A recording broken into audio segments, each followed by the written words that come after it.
Good evening po mga sambayan karista at masugid na taga-subaybay ng Mangkelos TV. Muli po tayong nagbabalik sa ere upang magbigay na naman po sa aking giya sa araw na to, July 2, 2025, Wednesday, first Wednesday of the month, araw po ng Our Mother o Perpetual Help. Huwag po tayong makakalimot at sa araw na to meron po muli tayong 7 pangarera at tulad ng dati alas 5 po magsisimula. Di naman po ganong kakapala ng magsisitakbo o kanipisan, katamtaman lang po. Tulad ng dati, singit lang po tayo ng kursunado natin mga dihado. Samahan niyo na rin po ako at di na rin po tayo magtatagal po sa pagbibigay ng giya. Salamat po. Karera number 1, may distansya pong 1,400 meters. Ito po ang start ng winner take all, races 1 to 7, post time is 5 o'clock p.m. at isang 3-year-old and above maiden race for placers. Meron po tayong 8 entries dito at base sa kanilang mga tinatakbo, atin pong napipiling pang primera rito yung kalahok numero 3, Easy Go Lucky, na papatnubayan po ni RM Garcia. Lately po, maganda na po ang kanyang itinatakbo. Tulad nitong nakaraan takbo niya nung last June 7, ito po'y dumating po ng segunda pwesto kay Kang Caloquin. At para sa distansyang 1,400 meters, nag-champ po siyang 128.6. Ito po'y pwedeng isunod-sunod at may taglay din naman po itong remate. At muli siyang rerendahan ni RM Garcia. Meron din po itong magandang tinakbo sa 1,200 meters. Kaya lang nung last year pa, nung December 31, kung saan ito po'y dumating lamang po ng tersera pwesto kay Coming Early. JT Pabilik po ang rumenda pero maganda po ang kanyang chinempo doon sa 1,200 meters. Nag-champo siya ng 1 minute and 14.6. Panigunda naman po natin dito yung number 4 plus 5 Cosa na galing lang po sa kanyang novato race nitong nakaraan June 18 at dumating lamang po siya ng segundo kay Lance in Gray. MM Gonzalez po muli ang rerenda at nagtiyempo naman po siya doon ng 116.4. Tingnan po natin, baka mag-umento pa po siya sa laban na to.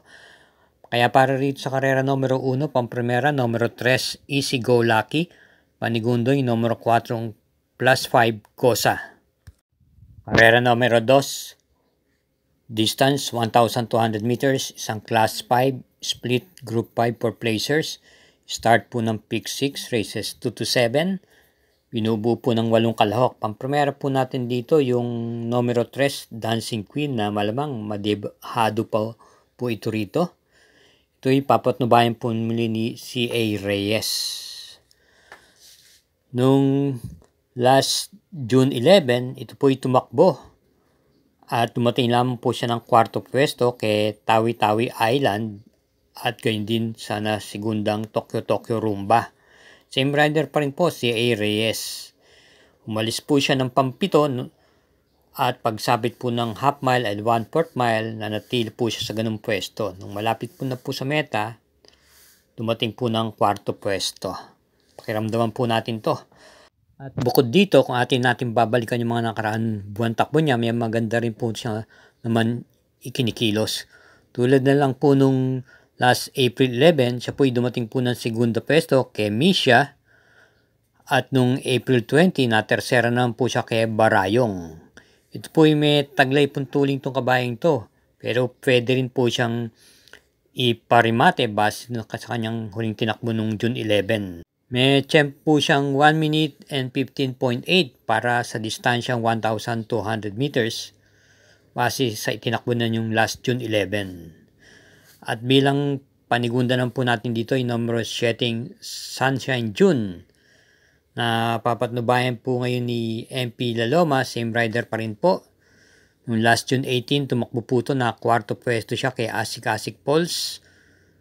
Ito po isang derimate at meron po siyang tiyempong 1:15.8 sa distansyang 1,200 meters.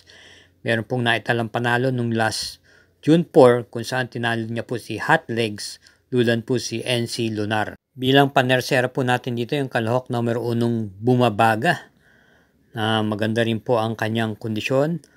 Ito po ay tumakbo nung last June 4, na segunda naman po ito kay Winning Shot. Same rider pa rin po. Ang magdadala sa kanya si GL Shego Jr. At nung last May 28, ito po ay nakapagtala ng panalo kung saan tinalo niya po si Lady of Peace. Same rider din po. At may tempo po siyang 1:16.4 sa 1,200 meters. Ito po ay pwede pong sumabay sa unahan dahil may taglay din naman pong tuling to. Kaya para rito sa karera numero 2, pamprimera yung kalahok numero 3, Dancing Queen. Panigundoy numero 7, Sunshine June. At panerasera yung numero 1, Bumabaga. Karera numero 3, isang 3-year-old group 6 race for placers. At may distansyang 1,400 meters. Start ng peak 5, races 3 to 7. Binubuo po ng 7 entries. Pamprimera po natin dito yung kagagaling lamang sa panalong imported horse na numero 2, High Maintenance. Napapatnubayan po ni GL Shego Jr. Ito po ay nanalo nung last June 6 kung saan tinalo niya po si Mixtitude at Exalted. At sa karera pong iyon, nagtiyempo siyang 1:26.6, nanalo po siya ng hugandong-hugando. At nung last May 25, sa kanyang Novato race, nanalo po ito at nakapagtala po siya ng mabilis na tiyempong 1 minute and 14.2 sa distansyang 1,200 meters. Same rider pa rin po ang magdadala sa kanya. Ating pong panigundo, yung nagbabalik pistang numero 1, King Alexander, na maganda rin naman po ang kanyang mga preba. Ito po ay nag-barrier run nitong nakaraan lang June 18 at maganda po ang kanyang ipinamalas na tiyempo. Nag-tiyempo siya ng 1 minute and 13.2 sa 1,200 meters lulan si RM Garcia. Good sa takbong ito, ang ating pong babalikan yung mga nakarang takbo niya. Ito po ay may naitalang panalo nung March 12 sa 1,200 meters kung saan tinalo niya po si Neowin. Nagtiyempo siyang 1:14.2. Nung March 28, nanalo rin po ito. Tinalo niya si Brewing Point. 1:27.8 naman po siya sa 1,400 meters. At tatakbo sana po ito sa stakes race nung last April 26. Pero na-scratch po ito. Ang nanalo po doon ay si Morali. Kaya para rin sa karera numero 3, pamprimera natin yung numero 2, High Maintenance, at panigunda lamang natin yung numero 1 nagbabalik pistang King Alexander. Karera numero 4, isang class 4, group 34 to 39, distance 1,200 meters, start po ng peak 4, races 4 to 7. Ating pong pamprimera rito yung imported horse na numero 1, Alegna, na papatnubayan po ni JR De Ocampo. Gamay na gamay niya po itong kabayong to. Ito po ay may taglay din naman po tuling itong kabayong to. At sa tingin ko, pabor din naman po sa kanya ang kanyang pwesto, numero 1. Dahil may kabilisan din naman po ito sa largahan. Maganda po ang kanyang preba. Itong last June 14 lang po, ito po ay dumating po ng segunda pwesto kay Dissolve. At nagtiyempo siyang 1:25.8 sa distansyang 1,400 meters.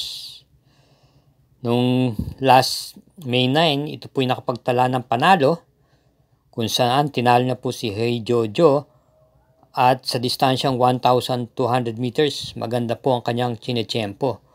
1 minute and 11.8 po siya sa distansyang iyon. At nung last April 2, kung saan na-tercera naman po siya, nadikit kila Hooligan at Velvet Haze, nagtiyempo po siya doon ng 1 minute and 10.8. Kaya kung titignan nyo, maganda po ang kanyang preba sa 1,200 meters at tiyempo. Bilang panigunda naman po natin dito yung kalahok numero 3, Manila de Bay. Ito po ay pwedeng ipacing at iparimate. Numero 3 po siya. Okay din po ang kanyang pwesto dahil hindi po siya gaanong maiipit at may tuling din naman po ito. Papatnubayan po siya ngayon ni M.A. Alvarez noong last June 22. Ito po ay hindi po nagpakita ng buti kung saan ang nanalo po ay yung mabigat na imported horse na namamayani ngayon na Sherbet Fountain. Pero nung last May 31, siya po ay dumating po ng 4th pwesto kay Counter Attack na halos sabay-sabay lang po sila sa meta at nagtiyempo lang po siyang 125.6 sa 1,400 meters na hindi naman nahuli sa tiyempo ni Alegna.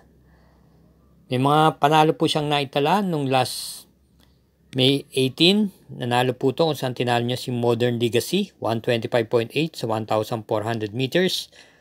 Last May 10, nanalo din po ito kung saan tinalo niya imported horse na Doña Leoncia 125.4. At yung last April 27, ito po ay nanalo rin at tinalo niya po si Deputy Mischief, nagtiyempo siyang 125.6. Isa rin pong imported horse to. Kaya sa akin sa tingin, 2 horse race na rin po to, yung numero 1, numero 3. Kaya muli, para sa karera numero 4, pampremera yung numero 1, Alegna, at panigunda yung numero 3, Manila de Bay. Sa lahat po, para po sa ating mga updated mga giya, huwag po tayong makakalimot na kaugaliin mag-subscribe. Pakishare na rin po at hit po natin yung notification bell at yung like button. Salamat po. Karera numero 5, isang class 5, group 5 split for placers, distance 1,200 meters, 8 entries. First choice po natin yung kalahok numero 8, yung Ivan, napapatubayan po ni IL Aguila, regular rider niya. Ito po may taglay na tuling tong kabayong to, at bilang pagpapatunay dito, ito po ay tumakbo nung last June 7, kung saan bumandera po to, pero inabot na lang po din to mga last 50 meters o 100 meters nung nanalong dihadong Barayong. Ito po dumating lamang po doon ng tersera pwestong dikit. Mga kalahating katawan lang po ang diferensya nila kay Barayong at sa nasigundong kalahok. At nagtiyempo siyang 131 doon sa distansya 1,400 meters. Bukod doon, meron po siyang magandang tinakbo nung last May 23 kung saan nanalo po ito ng banderang tapos na dihado. Tinalo niya po si Professor Jones at Chef Cat. Nagtiyempo siyang 1 minute and 15.2 sa 1,200 meters.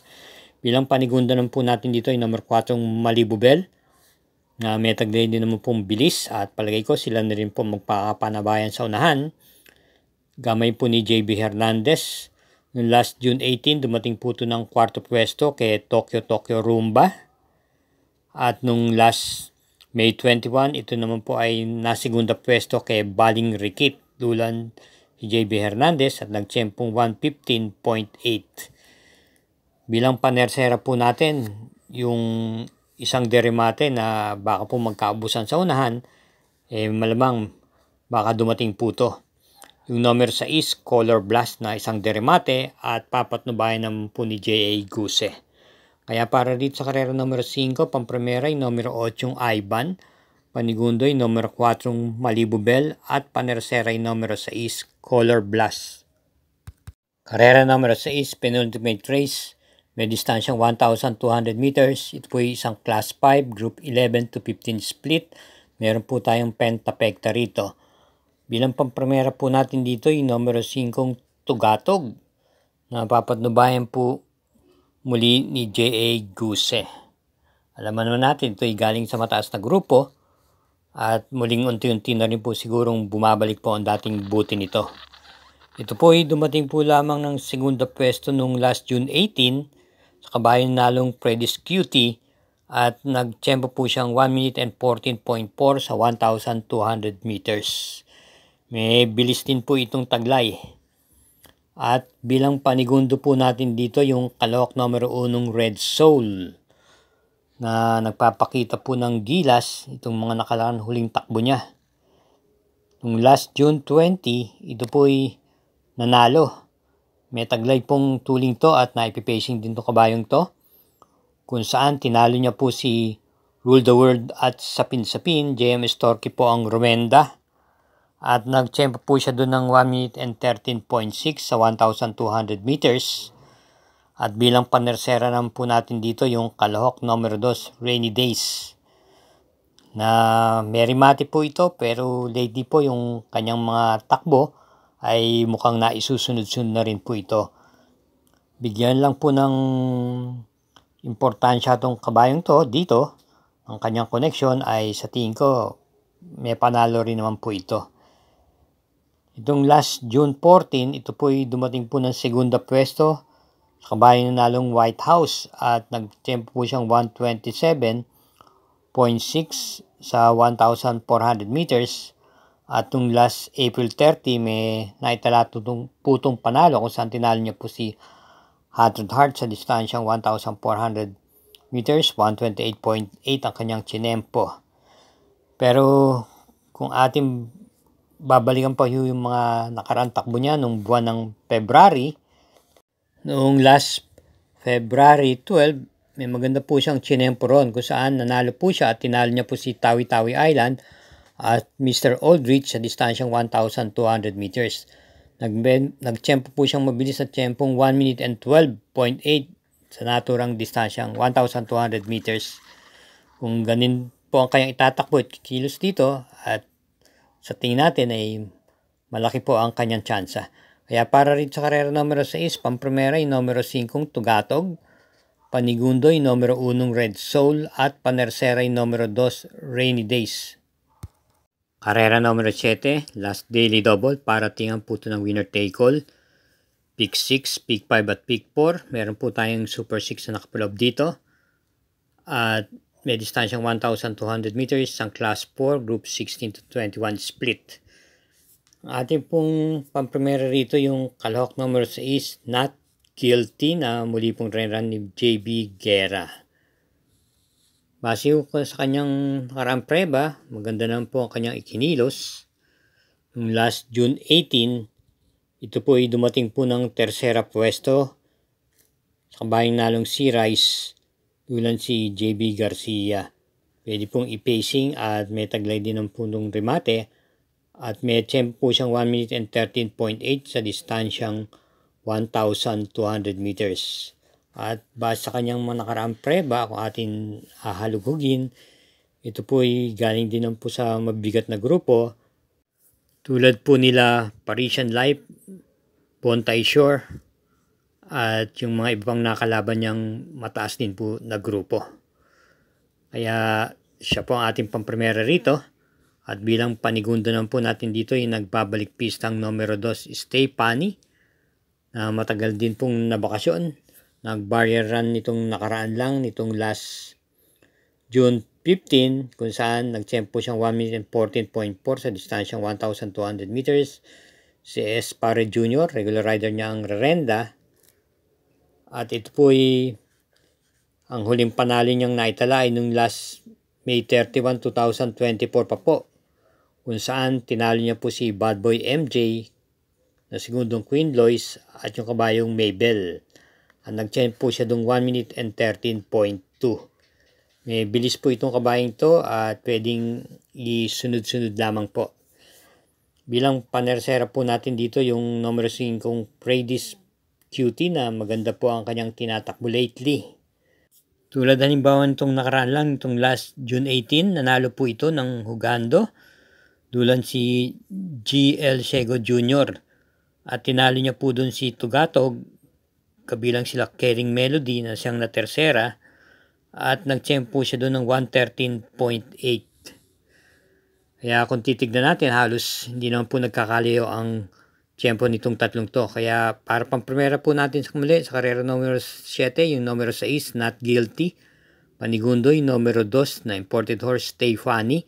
At panersera yung numero 5, Predis Cutie. Thank you again for watching mga sambayan ng karista katrokis. At hari naway ay makatulong po itong ating giya at matapat po tayo. Hinahinay lang po sa ating paglilibang at lagi po tayong mag-iingat sa ating pag-uwi. Good luck and happy Wednesday racing!